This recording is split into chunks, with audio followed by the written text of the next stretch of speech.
Bon, donc je passe en dernier. Donc je pense que je vais avoir beaucoup de temps, moi, si j'ai bien compris.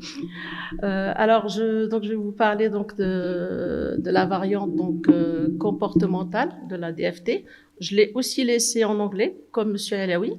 Alors je vais vous parler de cognition sociale, donc il y aura peut-être des raisons pour ça, parce qu'on ne s'est pas concerté pour la chose. J'ai laissé en anglais parce que sur la plupart des articles, vous allez trouver plutôt BV, FTD plutôt que VF, DFT. Donc c'était juste pour rester dans la simplicité.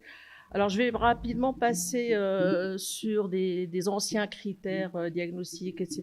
Parce que l'objectif c'est surtout de se concentrer donc sur les troubles comportementaux. Et, tout d'abord, donc savoir que cette variante comportementale de la DFT donc fait partie de ce qu'on appelle un spectre des démences frontotemporales, donc que vous connaissez pour l'ensemble. Je vais surtout donc rester sur la variante donc comportementale. Mais vous voyez qu'en fait, c'est intégré donc dans un panel de pathologies plus diffuses. Alors, tout d'abord, donc, pour pouvoir poser un diagnostic donc, de variante frontale de la DFT, alors on va dire les 5 piliers pour un bon diagnostic, donc à savoir la clinique, le bilan de neuropsy, l'imagerie, l'anatomopathologie et la biologie et la génétique. Alors, je ne vais pas parler, bien sûr, donc je vais surtout me concentrer sur les trois premiers. Alors, je vais utiliser donc les critères diagnostiques de Rakowski. Je ne pars pas sur les anciens, donc je pense que tout le monde les connaît, tout le monde connaît l'évolution. Donc, en restant donc sur les critères de Rakowski, donc là j'ai un petit peu synthétisé donc l'ensemble. Donc, savoir que c'est essentiellement donc des critères comportementaux donc qui reviennent, à savoir donc la désinhibition comportementale, l'apathie ou l'inertie précoce, la perte d'empathie ou de sympathie, les comportements persévératifs, l'hyperoralité et changements alimentaires, et un profil neuropsychologique qui serait surtout spécifié sur les troubles exécutifs et, on va dire, la préservation de la mémoire et des autres fonctions instrumentales. Une fois donc ces critères-là, il faut en avoir 3 sur les 6 pour pouvoir parler d'un diagnostic possible donc de la variante comportementale DFT. Et pour parler donc d'un diagnostic probable, il faut en plus avoir donc à l'imagerie une atrophie, au moins un des 2 critères, à savoir une atrophie frontale et ou temporale antérieure à l'IRM et ou une hypoperfusion, un hypométabolisme frontal au spectre au TEP. Alors rapidement quelques images et je vais surtout me focaliser donc sur les premiers critères comportementaux. Donc là, donc l'atrophie, donc on retrouve donc l'IRM qui est essentiellement au niveau préfrontal, par opposition à ce que vous voyez sur les autres pathologies donc, du spectre des DFT, qui sont un peu sur d'autres régions. Également au niveau de l'hypométabolisme, donc la même chose, surtout essentiellement donc en préfrontal. Également, l'imagerie amyloïde permet également de distinguer entre Alzheimer et DFT. Comme on le voit ici, donc sur ces images-là, on voit bien que là, entre Alzheimer et variante frontale de DFT, il y a bien une grosse différence par opposition à d'autres pathologies donc du spectre toujours des DFT. Je reviens donc sur ce qui nous intéresse pour aujourd'hui, à savoir donc le côté comportemental et cognitif. Donc je repars sur les critères diagnostiques de Rakowski et on va voir un petit peu donc comment mettre en évidence ces différents diagnostics comportementaux. Alors tout d'abord, la première des choses, c'est à l'anamnèse. Donc à l'anamnèse, on a un certain nombre de questions qui peuvent déjà orienter. On va ainsi donc demander généralement à l'entourage plus que le patient, c'est surtout l'entourage qui va être informatif. Demander s'il y a des changements dans le comportement social, s'il a du mal à modifier son comportement, s'il est mal reçu, s'il est indifférent aux émotions de détresse des proches plus qu'avant, etc. Vous allez voir par la suite que ces questions-là ne sont pas anodines, elles vont toutes faire référence à différentes théories comportementales. Quelques outils, donc toujours pour mettre en évidence les critères diagnostiques comportementaux précités. Donc, quelques outils. Alors, bien sûr, hein, je ne vais pas vous citer tous les outils et je ne vais pas non plus vous décrire les tests hein, parce que donc là, il faudrait une journée. Donc, juste vous les citer et rester sur peut-être quelques-uns qui peuvent avoir un intérêt important dans le diagnostic. Donc, donc les échelles comportementales. Hein, donc, vous connaissez tous, je pense, le DF de Lebert. Également, donc une autre échelle qui est également utilisée qui s'appelle le FBI, donc pour Frontal Behavioral Inventory. Et donc celui-ci, ce que je vous présente là, c'est la version du Greco. Donc là, pareil, hein, il y a un certain, alors que l'échelle de Lebert était sur 4, donc là, il y a plus d'items et un peu, donc il balaye un peu plus de troubles comportementaux. Toujours dans les échelles comportementales, je reste un petit peu sur cette échelle-là qui s'appelle le EBI, donc Eating Behavioral Inventory, alors qui va évaluer donc le comportement alimentaire. Alors c'est un outil donc qui va permettre aussi de distinguer les patients DFT comportementaux par rapport à la maladie d'Alzheimer. Donc il est simple dans la mesure où c'est un questionnaire rempli par l'aidant et qui consiste en 30 questions. Alors, savoir que ces 30 questions sont également on va dire, il y a des sous-groupes de questions. Par exemple, pour le sous-groupe EB1, qui concerne donc le rythme alimentaire, avec des questions comme à modifier son nombre de repas par jour, se lève la nuit pour manger, etc. Donc, avec un rythme plus on va dire, avec plus de prises ou inversement, donc moins de prises, généralement sur le côté plus de prises. Le deuxième sous-groupe, ce sont les préférences alimentaires, hein, comme par exemple donc il est plus attiré par le sucré que le salé, il mange des aliments qu'il n'aimait pas auparavant, etc. Donc des changements dans les préférences alimentaires. Également, donc un troisième sous-groupe sur les convenances à table. Donc il est impatient de commencer à manger, peut se lever de table, etc. Et le quatrième groupe de questions concerne donc le comportement avec la nourriture. Ça veut dire qu'il va manger plus près de son assiette, se salir en mangeant, etc. Donc il y a un certain nombre de questions par sous-groupe. Les résultats ont montré que, en fait, là, vous voyez, entre la variante frontale des DFT et l'Alzheimer, donc là, on voit que les DFT ont un score qui est de 12,5 sur 30, comparé à 3,4 sur 30 pour l'Alzheimer. Donc, effectivement, donc, c'est quand même un marqueur donc, qui est important. Et également, donc, ils ont fait ce qu'on appelle un top 10 donc, des questions. Et les questions qui sont le plus scorées, est plus attiré par le sucré, est impatient à manger, etc. Donc, vous voyez qu'en fait, là, sur ces 10 questions, c'est des questions qui balayent un petit peu les 4 sous-groupes donc de troubles alimentaires. Donc, c'est vraiment donc, une altération sur l'ensemble donc, la typologie des troubles alimentaires, contrairement à l'Alzheimer, où il y en a vraiment très peu. On passe un peu au profil donc neuropsychologique, hein, donc on a dit donc les troubles comportementaux. Également, il faut comme critère diagnostique un profil neuropsychologique essentiellement porté sur les troubles exécutifs. Donc bien sûr, on reste pas sur le fait qu'il n'y a pas d'autres troubles, sachant quand même que les troubles exécutifs peuvent quand même impacter donc la mémoire épisodique ou autre, donc via donc un dérèglement, donc des stratégies de récupération. Alors quand on dit que c'est essentiellement les troubles exécutifs qui sont perturbés, cela est vrai dans une DFT comportementale avancée. Savoir quand même qu'en début de maladie, tous les tests exécutifs ne sont pas forcément impactés. On retrouve surtout les tâches. Alors là, je vous ai mis un petit peu un panel donc de troubles de tests exécutifs et des processus exécutifs corrélés. Donc, on trouve essentiellement les tests qui ont une connotation frontale. Quand je dis connotation, ça veut dire que les études ont montré qu'il y avait une corrélation donc à l'imagerie sur les régions préfrontales par rapport à ces tests-là. Donc, à savoir donc les tests d'inhibition, mais pas tous. Hein, même le Stroop en début de pathologie, il n'est pas impacté. On retrouve surtout la mise à jour et le Elin test, et également donc, des tests très frontaux aussi, comme le Brixton test, donc qui est une évaluation donc, des processus d'anticipation. Alors juste, je passe rapidement parce que je dois parler surtout de la cognition sociale. Donc le test de Elin, juste pour vous le montrer un peu, c'est un test qui est simple en théorie, qui est pas si simple que ça à passer. Donc, il y a une première partie où on va poser donc des questions avec des réponses automatiques. Hein, donc, les prisonniers sont validés de là et le patient doit vous répondre bien sûr prison. Et donc, on va noter donc la réponse et scorer le temps. Donc là, c'est juste la phase contrôle.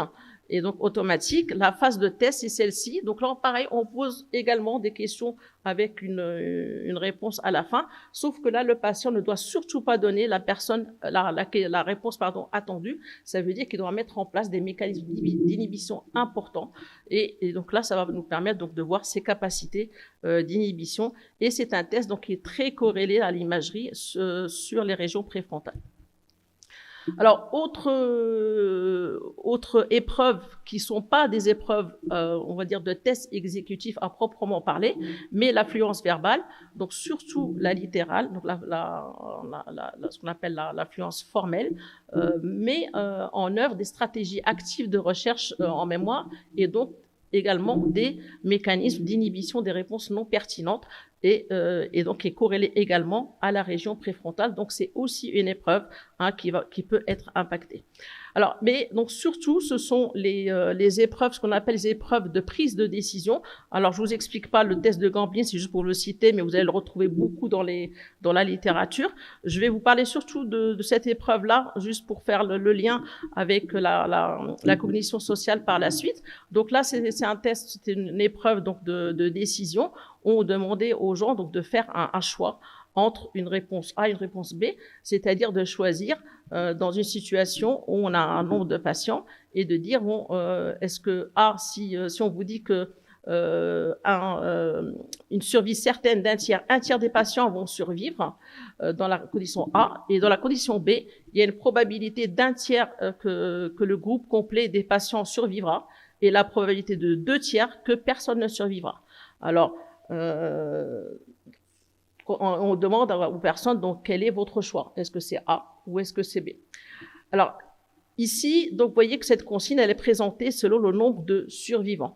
Donc, on pose la même situation, mais cette fois-ci, la consigne est présentée de façon négative, c'est-à-dire que là, on va parler du nombre de morts. Et là, on va dire, bon, pour la réponse C, il y aura une mort certaine de 400 personnes, et D, probabilité d'un tiers que personne ne mourra, et une probabilité de 2 tiers que les 600 personnes mourront. Donc c'est au D. Et pareil, on demande aux gens donc quel est leur choix. Alors on s'aperçoit qu'en fait, en fonction de la façon dont on a posé la consigne, si on pose la consigne en fonction de nombre de vies sauvées, donc de façon positive, les gens vont choisir l'option déterministe, à savoir celle des 1 tiers. Donc 72% vont choisir l'option déterministe. À l'inverse, si on pose la même situation avec une consigne donc négative sur le nombre de gens qui seront décédés, les gens vont plutôt opter, donc à 78%, c'est quand même important, sur l'option probabiliste. Alors, ça veut dire quoi? Ça veut dire que, en fait, dans ces tests de décision, qui sont des tests exécutifs à la base, il y a quand même une part émotionnelle qui est importante. Alors, qui dit part émotionnelle dit, je vais vous parler maintenant de ce qu'on appelle la cognition sociale et de comment elle est impactée dans la forme comportementale de la DFT. Alors, qu'est-ce que c'est que la cognition sociale? Donc, c'est vrai que c'est quelque chose qu'on aborde très peu quand on parle, quand on fait les conférences sur les fonctions cognitives. Donc, la cognition sociale, c'est le fait de traiter les informations sociales. C'est un ensemble donc, de processus cognitifs et émotionnels qui vont permettre la compréhension d'autrui et les interactions sociales. Alors, c'est très diffus. Je ne vais pas tout vous citer, expliquer, mais déjà, ce que je vais vous expliquer, c'est déjà un grand panel. Alors, quand cette cognition sociale est perturbée, on va avoir un déficit dans la perception des expressions émotionnelles, un déficit dans la perception de la prosodie émotionnelle, une altération des capacités d'empathie et d'humour, et l'altération de la théorie de l'esprit, ce qui va finir avec des difficultés interpersonnelles. Donc, un des premiers modèles qui a été décrit, c'est celui de Couture, donc qui explique que, ben voilà, donc là, en fait, c'est la situation où un employé arrive en retard et où son patron, donc bien sûr, va lui faire des remontrances et éventuellement une punition. Donc là, on voit que tout d'abord, il y a donc une perception émotionnelle, ça veut dire que il voit que son patron est en colère, et il y a aussi une perception sociale. C'est pas n'importe qui est en colère, c'est son patron, c'est pas son collègue, c'est le patron qui est en colère. Donc là, il perçoit une entité émotionnelle et une entité donc de perception sociale, donc de règles sociales. Il en conclut donc cette personne est en colère et il va lui en attribuer donc une réponse. Et par rapport à ça, donc il est en colère contre moi, donc ça veut dire qu'il va mal se comporter avec moi parce qu'il est en colère sur quelque chose donné. Donc là, vous voyez que là, on vous parle donc de perception émotionnelle, on vous parle de style d'attribution, on vous parle de théorie de l'esprit. Alors, c'est essentiellement ces choses-là qu'on va reprendre pour comprendre un petit peu cette cognition sociale et voir un peu comment donc, cette forme comportementale de DFT donc s'y prête. Donc là, donc c'est juste pour voir un petit peu là ici. Donc essentiellement, donc on va voir le traitement de comment on traite donc les émotions, le côté perception sociale, comment il est perçu et comment il peut être évalué, et le côté donc attribution de mentalité. Alors en ce qui concerne donc les perceptions sociales, donc alors je vais pas tout vous expliquer les tests, je vais juste vous les citer et juste quelques-uns donc pour illustrer. Donc il y a ce qu'on appelle donc, la reconnaissance des émotions faciales. On voit présenter donc des visages avec différentes émotions comme la colère, la joie, le dégoût, la tristesse, etc. Et on va scorer ce qu'ils vont répondre. Il y a également donc la perception sociale par rapport à la reconnaissance des règles sociales. Ça veut dire être capable d'identifier les règles et les rôles sociaux et tenir compte du contexte.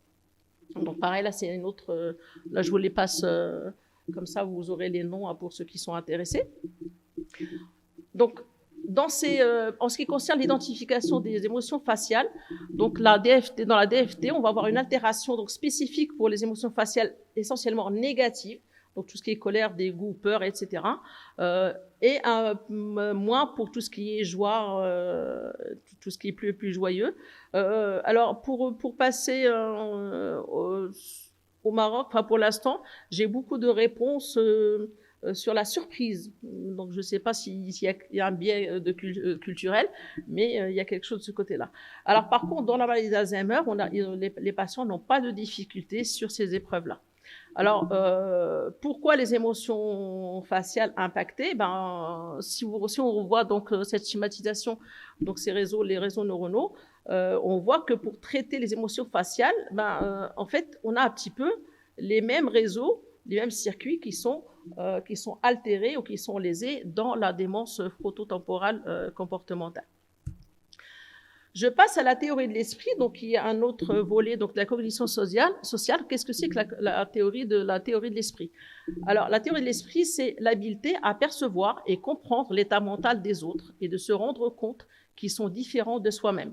Alors, ça sert à deux objectifs principaux. Le premier, c'est de prédire les pensées d'une autre personne. Et le deuxième, c'est de comprendre ce qu'une troisième personne pourrait penser des idées de la seconde personne. Alors, avec ça, donc, ça va nous permettre de comprendre tout un contexte social. Donc ça, c'est une des premières expériences qui a été faite. Hein. Donc là, vous voyez des images chez des enfants, mais c'est parce que c'est une étude qui a été faite chez les enfants. Donc là, on a donc Sally, hein, Sally qui met sa balle dans un sac et qui s'en va.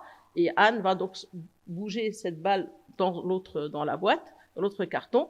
Et ensuite, donc Sally revient et on demande au patient, d'après vous, où Sally va-t-elle chercher la balle? Et donc, le patient est censé reconnaître d'abord, il y a deux choses qu'il doit reconnaître. Donc, que la personne, ça c'est les faux pas, excusez-moi, donc j'étais un peu trop vite, j'essaie d'aller vite et donc du coup je saute. Il doit reconnaître qu'elle va se tromper de boîte et pourquoi également elle se trompe de boîte et pourquoi elle cherche dans la mauvaise boîte. Donc là, c'est un test également sur la théorie de l'esprit qui sont les faux pas. Donc là, les faux pas, donc on donne une histoire. Hein. Donc là, par exemple, donc Julie vient juste d'emménager, elle achète des nouveaux rideaux et son ami arrive et lui dit: est-ce que tu aimes ma chambre? Elle lui dit: ces rideaux sont horribles, alors que la dame les a achetés avec choix. Donc là, c'est ce qu'on appelle donc un faux pas. Donc il faut qu'il y ait être capable se représenter deux états mentaux, que la personne qui commet le faux pas n'est pas consciente qu'elle a fait quelque chose d'inapproprié parce qu'elle n'était pas au courant déjà, et deuxièmement, que la victime du faux pas puisse se sentir blessée ou insultée. Donc il faut se mettre à la place de la victime et à la place de la personne qui fait le faux pas. Et donc c'est une capacité de se représenter l'état mental, cognitif et affectif. Donc il y a deux volets, à la fois cognitif et émotionnel. Donc là, c'est juste un test pour illustrer le fait d'attribuer un état mental aux autres.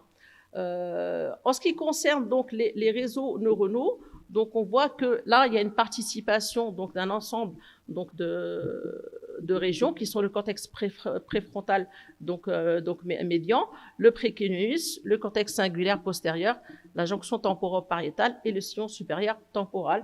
Donc là, comme on le voit aussi, c'est des régions qui seront donc altérées dans la démence frontotemporale comportementale. Toujours donc cette théorie de l'esprit, il y a une spécificité aussi donc toujours dans ce module, c'est ce qu'on appelle donc l'empathie et d'autres sentiments sociaux, l'empathie, la sympathie, la compassion, etc. Donc c'est une capacité à inférer l'état émotionnel d'une autre personne. Donc cette empathie permet donc de mettre en place une réponse appropriée à l'état émotionnel de l'autre. Donc cette empathie peut aller jusqu'à ce qu'on appelle la contagion émotionnelle, qui est donc le fait qu'un état émotionnel puisse entraîner le même état émotionnel chez les autres. Quelqu'un qui pleure, quand vous êtes dans des funérailles, tout le monde va pleurer parce que donc vous compatissez avec la personne. Alors bien sûr, cet état d'empathie, c'est en fonction de l'appréciation, si elle est positive ou négative. Ça va de l'empathie, mais ça peut être aussi de l'antipathie par rapport à ce qu'on ressent, à ce qu'on perçoit de l'autre personne. Alors, pour illustrer cet effet, donc là, vous voyez, donc, parmi un certain nombre d'études, il y en a beaucoup qui ont fait ce genre d'expérience. Donc là, on a un sujet, une personne qui joue aux cartes, mais avec de l'argent avec quelqu'un, et ce quelqu'un est soit fair play, soit pas. Alors, et après, donc, cette personne est dans une IRM, et la personne qui joue avec lui reçoit donc des chocs électriques. Et on regarde l'activation cérébrale qui se passe. Donc, quand c'est quelqu'un qui était fair play, on voit que là, on fait déjà en termes de région, là, vous voyez, c'est au niveau du cortex singulaire et au niveau de l'insula. Donc, ces régions-là vont être activées fortement quand la personne avec qui il jouait était quelqu'un de fair play. Par contre, si c'était quelqu'un qui n'était pas fair play, en fait, il peut avoir des coups électriques, ça ne le dérange pas trop, parce que donc c'était quelqu'un d'antipathique, donc c'est pas très grave. Et là, je vous parle de quelqu'un de normal, je ne vous parle pas de quelqu'un qui a une DFT. Alors, donc pour la perturbation de l'empathie dans la démence frontotemporale, donc savoir déjà qu'on a une dissociation entre l'empathie cognitive, qui est la capacité à comprendre les ressentis des autres, et l'empathie émotionnelle, qui est la capacité à répondre de façon émotionnelle à l'autre. Et donc là, on voit que là, déjà, en termes de corrélation anatomique, on a une dichotomie entre le préfrontal dorsomédial et le préfrontal le ventrolatéral et orbital, donc latéral ou en médial. Donc là, en médial, on a surtout l'empathie cognitive, et ici en latéral et en orbitofrontal, on a surtout le côté émotionnel. Donc vous voyez que là, on a une dichotomie cognitive et à l'imagerie, donc en réseaux neuronaux. Également, une autre dichotomie, c'est celle du jugement, celle du jugement de ses propres actes et le jugement des actes d'autrui. C'est-à-dire que lorsqu'on fait un jugement de ses propres actes, c'est essentiellement le cortex dorsomédial qui est impliqué, alors que pour le jugement d'actes des autres, c'est surtout le cortex ventrolatéral et orbitofrontal.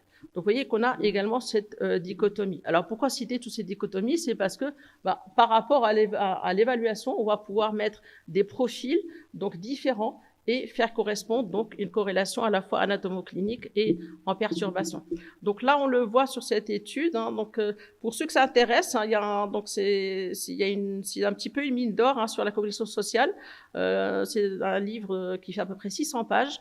Donc vous avez la référence pour ceux que ça intéresse.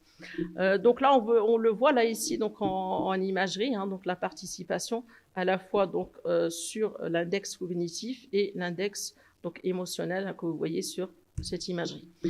Donc là, un test pour le jugement de ses propres actes et également donc un autre test que vous pouvez avoir sur le jugement des actes et des événements à la fois positifs et négatifs. Donc il y a le jugement d'acte et puis là, le fait que l'acte est positif ou négatif. Et en fonction du perçu, donc on aura différentes réactions. Donc là, c'est juste, donc c'est une méta-analyse qui a été faite sur l'ensemble des études qui ont été faites sur le sujet, que vous pouvez également avoir.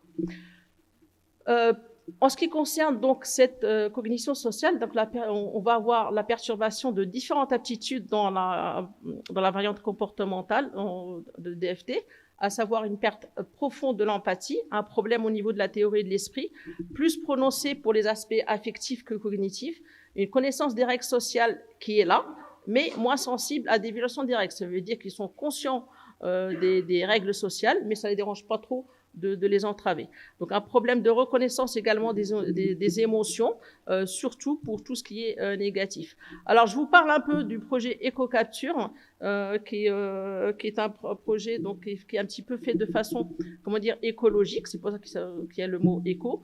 Et donc on va mettre les sujets, en fait, ils sont dans la salle d'attente et avant, on va les évaluer avant qu'ils rentrent dans la salle pour être explorés au niveau des tests cognitifs. Donc dans la première phase, ils sont là, ils font rien. À chaque fois qu'il y a un interlude, là, il y a l'examinateur qui vient et puis qui voit si tout va bien. Ici, on va leur demander qu'ils peuvent bouger dans la salle, etc. Mais en même temps, ils ont des moyens d'être évalués au niveau des yeux. C'est des lunettes qui mesurent donc tout ce qui est tractation oculaire. Et puis, donc, ils ont une mesure donc, de tout ce qui est cardiaque, etc. Donc également, donc ensuite, sur la troisième étape, on va leur donner. Alors tout ça, c'est pour chaque étape, c'est 7 minutes à chaque fois. Donc vous voyez que le temps est important. Donc ici, on va leur donner dans un premier temps ou inversement, donc une musique douce de leur choix qui leur plaît, donc quelque chose d'agréable. Ici également, donc là, ils vont rien faire. Et puis là, ça va être l'inverse. Ça va être l'inverse. Donc, ils vont avoir, si c'était positif ici, ils vont avoir un effet négatif et inversement. Alors, là, ce qu'ils ont eu comme résultat, c'est qu'il y avait 2 patterns cognitifs qui sont revenus. Donc là, il y a beaucoup de choses qui sont passées. Il y a des gens qui ont eu des compulsions, qui ont fait des persévérations motrices, qui ont parlé, il y en a qui ont dansé, il y en a qui sont mal comportés avec l'examinateur. Donc il y a eu différents comportements qui sont mis en place. Donc, mais essentiellement, ce qui revient, c'est des actions compulsives aussi bien, surtout au niveau moteur, et des actions d'impulsivité et d'autres actions socialement embarrassantes dans le contexte avec un manque de capacité de respecter les codes conventionnels. Et 3 groupes donc, se sont distingués. Donc, le groupe 1 et le groupe 2 qui avaient donc un déficit au niveau de l'inhibition cognitive et à l'identification émotionnelle. Le groupe 2 plus que le groupe 1 en termes d'action inappropriée. Et le groupe 0 qui, lui, avait un comportement hautement pathologique avec des scores très, très connotés au niveau des comportements compulsifs et de déficit d'inhibition. Et là, au niveau imagerie, donc vous voyez que là, donc pour le groupe 0, celui qui était hautement connoté, vous voyez l'atrophie, c'est la plus sévère et donc qui se situe au niveau des régions frontales, surtout médial, et également en temporale gauche au niveau de l'insula et du striatum. Pour le groupe 1 et 2, pour le groupe 1, c'est l'atrophie, elle est majeure au niveau préfrontal et elle existe aussi au niveau donc singulaire et également au niveau de l'insula et du cortex temporal. Pour le groupe 2, ici, donc l'atrophie, elle est plus limitée sur les régions frontales et toujours participation donc, de l'insula et des structures sous-corticales. Alors, pourquoi